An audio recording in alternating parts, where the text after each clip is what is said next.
আসসালামু আলাইকুম, আমি ফরিদ মালয়েশিয়া থেকে। তো যারা আপনারা জানেন আমি ফার্ম অয়েলের কাজ করি, যারা আমার ভিডিও দেখেন তারা তো জানেনই আমি ফার্ম অয়েলের কাজ করি সবসময়, আমার ভিডিও দেখেন।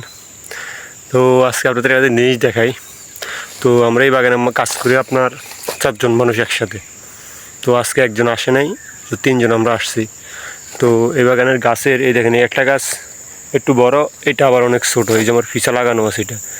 তো আমি 2টা ফিসাও দিয়ে কাজ করি। এই একটা ফিসাও যেগুলো ছোটো গাছ, এগুলো আমি ছোটো ফিসাও নিয়ে সাথে সাথে নিয়ে ঘোরা লাগে।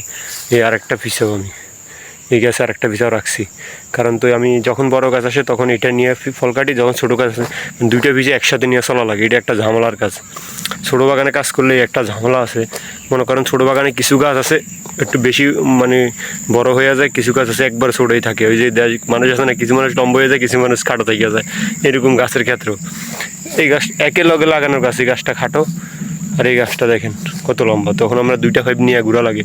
এখানে ছোটো বাগানে কাজ করলেই একটা জ্বালা, কারণ একবারে বড় পাইপ নিলে আবার ছোটো গাছের ফল কাটা যায় না, ছোটো পাইপ নিলেও বড় গাছের ফল কাটা যায় না, মানে একটা ঝামেলা আর কি।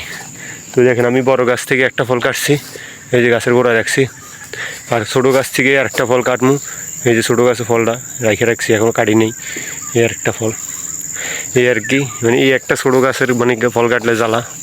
তো আজকে যাই হোক, আজকে হচ্ছে রোববারের দিন, কাজের এত প্যাশন নাই। আমরা এই বাগানে কাজ করে, ফ্যাক্টরি আজকে বন্ধ, এই বাগানে ফল কাইটা আজকে রাইখা দিমু, কালকে এই বাগান থেকে ফল নিবে। এটা ছোটো বাগান, 7 একর বাগান আজকে শেষ হয়ে যাব। তো সবাই ভালো থাকবেন, আল্লাহ হাফেজ। যদি ভালো লাগে চ্যানেলটা সাবস্ক্রাইব করে পাশে থাকবেন, আর আপনার মূল্যবান মতামত কমেন্টে জানাবেন। তো ভালো থাকবেন, আল্লাহ হাফেজ।